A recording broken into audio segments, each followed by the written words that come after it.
Today we are discussing the topic electrostatics of conductors. ഇവിടെ കണ്ടക്ടേഴ്സിന്റെ properties ആണ് നമ്മൾ discuss ചെയ്യുന്നത്. അതിലെ first property, inside A conductor the electrostatic field is zero. ഒരു കണ്ടക്ടറിന്റെ ഇൻസൈഡിലെ electric field zero ആയിരിക്കും. നമുക്കത് നോക്കാം. ഒരു കണ്ടക്ടർ കൺസിഡർ ചെയ്യാം. ഈ കണ്ടക്ടർ ഒരു യൂണിഫോം ഇലക്ട്രിക് ഫീൽഡിലാണ് വെച്ചിരിക്കുന്നത്. അപ്പോൾ ഒരു എക്സ്റ്റേണൽ ആയിട്ട് ഇലക്ട്രിക് ഫീൽഡ് ഇവിടെ ആക്ട് ചെയ്യുന്നുണ്ട്. ആ എക്സ്റ്റേണൽ ഇലക്ട്രിക് ഫീൽഡിനെ നമുക്ക് ഇഒ എന്ന് ഡിനോട്ട് ചെയ്യാം. അപ്പോൾ ഒരു ഇലക്ട്രിക് ഫീൽഡിനകത്ത്, എക്സ്റ്റേണൽ ഫീൽഡിനകത്ത് ഈ കണ്ടക്ടിങ് മെറ്റീരിയൽ ഇരിക്കുന്നു.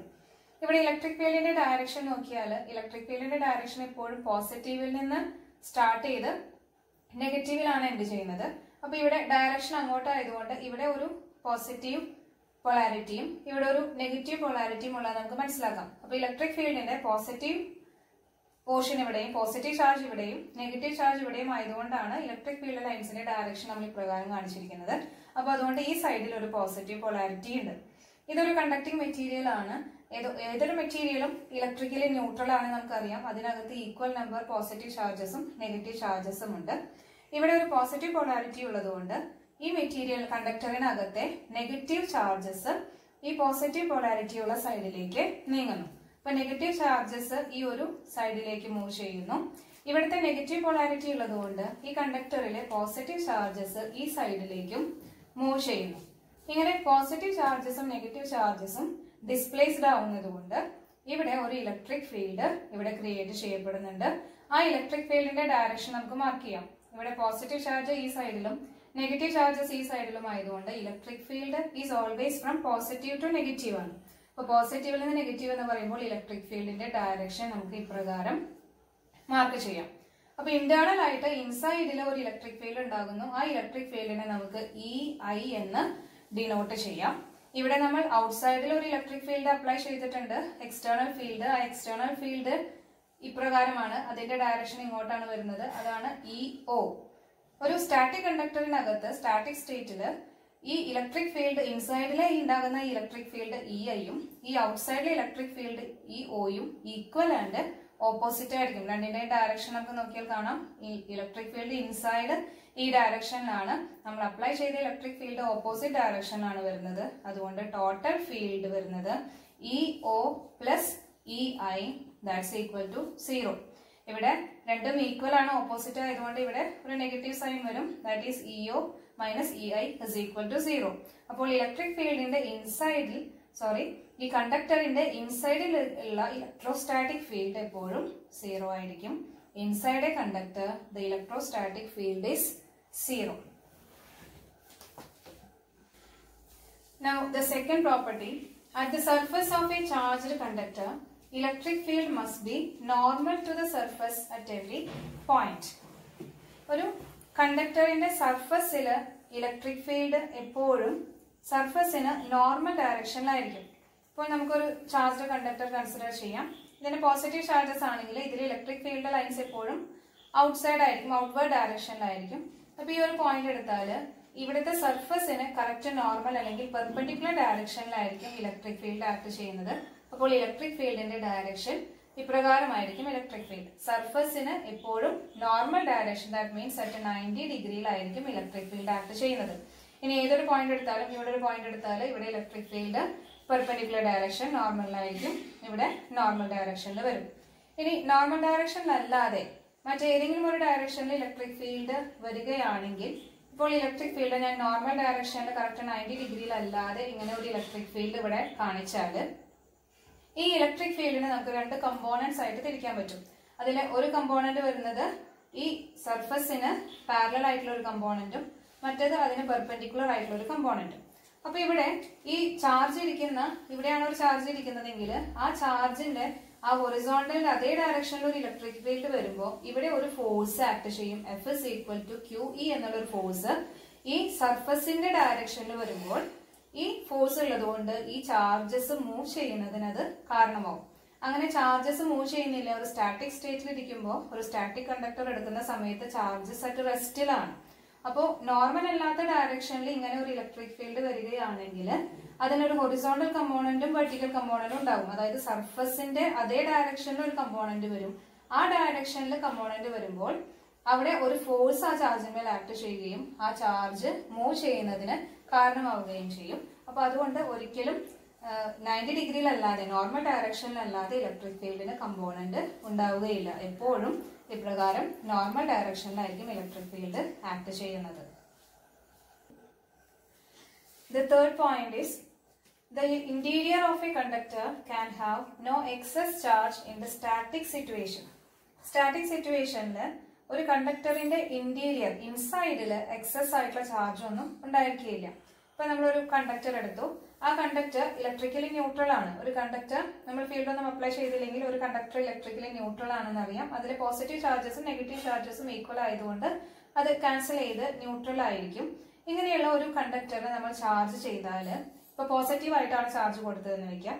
അങ്ങനെ ചാർജ് ചെയ്താല് ആ ചാർജസ് എല്ലാതും ഈ കണ്ടക്ടറിന്റെ സർഫസിൽ മാത്രമാണ് എക്സിസ്റ്റ് ചെയ്യാം. ആ charge resides only on it surface. അതിന്റെ ഇൻസൈഡിലെ charge Q is equal to 0 ആയിരിക്കും. എക്സസ് ചാർജ്, നമ്മൾ കൊടുത്ത ചാർജ് ഒന്നും അതിന്റെ ഇന്റീരിയറിൽ എക്സിസ്റ്റ് ചെയ്യില്ല. എല്ലാ ചാർജസും അതിന്റെ സർഫസിൽ മാത്രമാണ് എക്സിസ്റ്റ് ചെയ്യാം. നമ്മൾ ഗോസ് തിയറത്തിന്റെ അപ്ലിക്കേഷൻ സ്ഫെറിക്കൽ ഷെല്ല് പഠിച്ചതാണ്. ആ സ്ഫെറിക്കൽ ഷെല്ല് പഠിച്ച സമയത്ത് ഒരു ഹോളോ സ്ഫെറിക്കൽ ഷെല്ലിന്റെ ഇൻസൈഡിലെ ഇലക്ട്രിക് ഫീൽഡ്, ഇതിന്റെ ഉള്ളിലെ ഇലക്ട്രിക് ഫീൽഡ് 0 ആണെന്ന് നമ്മൾ കണ്ടു. നമ്മൾ ഫസ്റ്റ് പോയിന്റ് പറഞ്ഞതും അതാണ്. Electric field inside charge conductor 0 എന്ന് കണ്ടു. അപ്പോൾ ഇലക്ട്രിക് ഫീൽഡ് 0 ആണെങ്കിൽ ഗോസ് തിയറം ഫ്ലക്സിന്റെ ഇക്വേഷൻ അനുസരിച്ച്, ഫ്ലക്സ് കാണാനുള്ള equation phi is equal to E into S ആണ്. ഇവിടെ ഇലക്ട്രിക് ഫീൽഡ് ഇയുടെ വാല്യൂ 0 ആയതുകൊണ്ട് ഇവിടെ ഇക്ക് 0 എന്ന് കൊടുത്താൽ phi is equal to 0 എന്ന് നമുക്ക് കിട്ടും. ഇനി ഗോസ് തിയറത്തിൽ പറയുന്നത് phi is equal to Q by epsilon 0 എന്നാണ്. ഇവിടെ ഫൈയുടെ വാല്യൂ 0 ആയതുകൊണ്ട് നമുക്ക് ഇവിടെ ഫൈക്ക് 0 എന്ന് കൊടുക്കാം. 0 is equal to Q by epsilon 0. Epsilon 0 ഒരു കോൺസ്റ്റന്റ് ആണ്. ദാറ്റ് മീൻസ് Qയുടെ value Q is equal to 0. അതായത് ഇൻസൈഡിലെ ചാർജ് Qയുടെ വാല്യൂ 0 ആയിരിക്കും. That is the interior of a conductor can have no excess charge in its static situation. അപ്പോൾ ഇൻസൈഡിലുള്ള charge എല്ലാ ചാർജും സർഫസിൽ മാത്രമായിരിക്കും. Fourth property, electrostatic potential is constant throughout the volume of the conductor and has the same value on the surface. Electrostatic potentialന്റെ value ഒരു കണ്ടക്ടറിന്റെ ഇൻസൈഡില് എല്ലായിടത്തും constant ആയിരിക്കും. അപ്പൊ ഇങ്ങനെ ഒരു ചാർജ് കണ്ടക്ടർ എടുത്താല് അതിലെ പൊട്ടൻഷ്യലിന്റെ വാല്യൂ ഇതിന്റെ സെന്ററിൽ നിന്ന് ത്രൂ ഔട്ട് ഈ വോളിയത്തിൽ മൊത്തം ഇവിടെ ഏതൊരു റീജിയൻ എടുത്താലും ഏതൊരു പോയിന്റ് എടുത്താലും എല്ലാ പോയിന്റിലെയും പൊട്ടൻഷ്യലിന്റെ വാല്യൂ വിയുടെ വാല്യൂ കോൺസ്റ്റന്റ് ആയിരിക്കും. It is same as that on the surface. അതായത് ഈ ഒരു സർഫസിലെ ഒരു പോയിന്റ് എടുത്താല് അവിടുത്തെ പൊട്ടൻഷ്യൽ എത്രയാണോ വി ആണെങ്കിൽ അതേ പൊട്ടൻഷ്യൽ തന്നെയായിരിക്കും അതിന്റെ സെന്റർ മുതൽ ഈ പോയിന്റ് മുതൽ ഇവിടെ വരെയുള്ള ഇവിടെ എല്ലാം ഏതൊരു പോയിന്റ് എടുത്താലും എല്ലാ റീജിയനിലെയും പൊട്ടൻഷ്യലിന്റെ വാല്യൂ കോൺസ്റ്റന്റ് ആയിരിക്കും. That is electrostatic potential is constant throughout the volume of the conductor and has the same value on the surface. സർഫസിലെ അതേ വാല്യൂ തന്നെയായിരിക്കും ഈ കണ്ടക്ടറിന്റെ ഇൻസൈഡിലെ ഏതൊരു പോയിന്റ് എടുത്താലും എല്ലായിടത്തും സെയിം പൊട്ടൻഷ്യൽ ആയിരിക്കും. അതാണ് ഫോർത്ത് പ്രോപ്പർട്ടി ആയിട്ട് പറയുന്നത്. Now fifth property, electric field at the surface of a charged conductor E is equal to sigma by epsilon 0 n cap. ഇവിടെ n cap എന്നത് ആ ഇലക്ട്രിക് ഫീൽഡിന്റെ ഡയറക്ഷൻ കാണിക്കുന്നതാണ്. നോർമൽ ഡയറക്ഷനിൽ ഇലക്ട്രിക് ഫീൽഡ് അത് കാണിക്കാനാണ് n cap എന്നുള്ള യൂണിറ്റ് വെക്ടർ. മാഗ്നിറ്റ്യൂഡ് വരുന്നത് സിഗ്മ ബൈ എപ്സിലോൺ 0 ആണ്. ഇവിടെ ഇലക്ട്രിക് ഫീൽഡിന്റെ വാല്യൂ ഡിറൈവ് ചെയ്യാനായിട്ട് നമുക്ക് ഗോസ് ലോ യൂസ് ചെയ്യാം. ഇപ്പൊ ഗോസ് ലോ ഇപ്പൊ നമ്മൾ എടുത്തിരിക്കുന്നത് ഒരു കണ്ടക്ടർ ആണ്, ഒരു ചാർജ് കണ്ടക്ടർ എടുത്തിരിക്കുന്നു. അപ്പൊ നമ്മളിവിടെ എടുക്കുന്ന ഗോസിയൻ സർഫസ്, ആ ഗോസിയൻ സർഫസിന്റെ ഒരു പിൽ ബോക്സ് ഷേപ്പുള്ള ഒരു ഗോസിയൻ സർഫസ് ആണ് എടുക്കുന്നത്. നമ്മൾ മുന്നേ ഒരു പ്ലെയിൻ ഷീറ്റ് ഓഫ് ചാർജ് അതിലെ ഇലക്ട്രിക് ഫീൽഡ് കാണാനായിട്ട് ഇപ്രകാരം ഒരു പിൽ ബോക്സ് സർഫസ് ഗോസിയൻ സർഫസ് നമ്മൾ കൺസിഡർ ചെയ്തിരുന്നു. ഈ ഗോസിയൻ സർഫസിന്റെ ഹാഫ് പോർഷൻ ഈ കണ്ടക്ടറിന്റെ ഇൻസൈഡിലും ഹാഫ് പോർഷൻ കണ്ടക്ടറിന്റെ ഔട്ട്സൈഡിലുമായിട്ടാണ് നമ്മൾ എടുത്തിരിക്കുന്നത്. ഇപ്രകാരം ഒരു ക്ലോസ്ഡ് ഗോസിയൻ സർഫസ് എടുക്കുന്നു. പകുതി ഭാഗം കണ്ടക്ടറിന്റെ ഉള്ളിലും പകുതി കണ്ടക്ടറിന്റെ പുറത്തും വരുന്ന വിധത്തിലാണ് ഈ ഗോസിയൻ സർഫസ് നമ്മൾ കൺസിഡർ ചെയ്തിരിക്കുന്നത്. അപ്പൊ ഇത് പോസിറ്റീവായിട്ട് ചാർജ് ചെയ്ത ഒരു കണ്ടക്ടർ ആണെങ്കിൽ ഇവിടെ ഉള്ളില് നമുക്കറിയാം ചാർജ് Q 0 ആയിരിക്കും. അതുകൊണ്ട് ഇവിടെ ഫ്ലക്സിന് കോൺട്രിബ്യൂഷൻ എന്നും ഇൻസൈഡിൽ നിന്ന് വരുന്നില്ല. ആകെ ഫ്ലക്സ് വരുന്നത് ഇലക്ട്രിക് ഫീൽഡ് ലൈൻസ് ഈ ഒരു സർഫസിലൂടെ മാത്രമാണ്. ഈ സർഫസിന്റെ ഏരിയ എസ് എന്നെടുത്താൽ ഇതിലൂടെ മാത്രമാണ് പെർപെൻഡിക്കുലർ ഡയറക്ഷനിൽ, നോർമൽ ഡയറക്ഷനിൽ ഇലക്ട്രിക് ഫീൽഡ് ലൈൻസ് പെനിട്രേറ്റ് ചെയ്ത് പോകുന്നത്.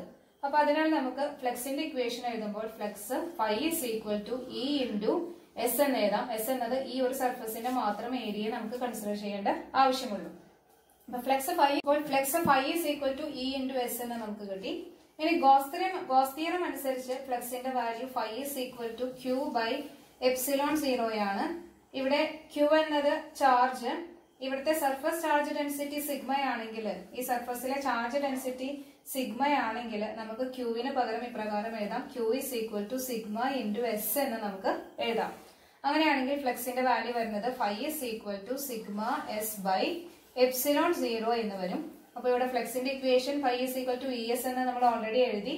ഗോസ് തിയറം അനുസരിച്ച് ഫ്ലക്സിന്റെ ഇക്വേഷൻ വരുന്നത് equation number 2 sigma S by epsilon 0. അപ്പൊ ഇക്വേഷൻ 1 2 നമുക്ക് ഇക്വേറ്റ് ചെയ്താൽ E into S is equal to sigma S by epsilon 0 എന്ന് എഴുതാം. ഇവിടെ എസ് ക്യാൻസൽ ചെയ്ത് പോയി. Then we get E is equal to sigma by epsilon 0. ഈ ഇലക്ട്രിക് ഫീൽഡിന്റെ ഡയറക്ഷൻ എപ്പോഴും സർഫസിന് നോർമൽ ആയിട്ടായിരിക്കും. ആ നോർമൽ ഡയറക്ഷനിലുള്ള യൂണിറ്റ് വെക്ടർ കാണിക്കാനാണ് എൻ ക്യാപ് എന്ന് ഡിനോട്ട് ചെയ്തേക്കുന്നത്. അപ്പോൾ സർഫസിലെ ഏതൊരു പോയിന്റ് എടുത്താലും ആ ഒരു പോയിന്റിലെയും electric field E is equal to sigma by epsilon 0 into N cap എന്ന് കിട്ടും. ഈ ഡെറിവേഷൻ നിങ്ങൾ കാണാതെ പഠിക്കേണ്ട ആവശ്യമില്ല, ജസ്റ്റ് ഞാൻ കാണിച്ചെന്ന് മാത്രമേ ഉള്ളൂ. അപ്പൊ നിങ്ങൾക്ക് electric field at surface of a charged conductor E is equal to sigma by epsilon 0 n cap, ഈ ഒരു വാല്യൂ മാത്രം പഠിച്ചു വെക്കുക. ഈ ഒരു ഡെറിവേഷൻ നിങ്ങൾ എഴുതേണ്ടതില്ല. അത് എങ്ങനെ വന്നു എന്ന് ഞാൻ വെറുതെ എക്സ്പ്ലെയിൻ ചെയ്തു എന്ന് മാത്രം. ഈ വാല്യൂ നിങ്ങൾ കാണാതെ പഠിക്കുക. Now കണ്ടക്ടേഴ്സിന്റെ